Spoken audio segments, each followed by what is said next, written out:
Autism ఇది neuro developmental disorder congenital అంటే baby గర్భశిశువుగా ఉండేటప్పుడే మొదలయ్యే సమస్య, అలాగే లైఫ్ టైం కండిషన్. అయితే ఈ లక్షణాలు బయటపడడానికి 18 నెలల సమయం అయితే పడుతుంది. కొంతమంది పిల్లల్లో 18 నెలలకే లక్షణాలని ఒక్కొక్కటిగా చూస్తే, ఇంకొంతమంది పిల్లల్లో లక్షణాలను మనం 2 సంవత్సరాల తర్వాత చూడడం జరుగుతుంది. అయితే ఆటిజం కారణంగా మనకి ముఖ్యంగా 3 డొమైన్స్ అన్నది ఎఫెక్ట్ అవ్వడం జరుగుతుంది.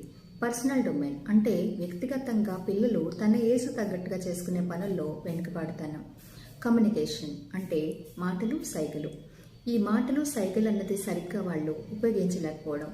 మూడవది సోషలైజేషన్ అంటే నలుగురితోటి కలవలేకపోవడం, అలాగే తన ఈడు పిల్లలతో సరిగ్గా ఆడలేకపోవడం. వీటన్నిటిలో కూడా మనము వెనుకబడతాను అన్నది చూడడం జరుగుతుంది. అయితే ఈ లక్షణాలు ఎలా ఉంటాయి, దీనికి గల కారణాలు ఏంటి అన్నది మనం ఫర్దర్ ఎపిసోడ్స్లో చూద్దాం.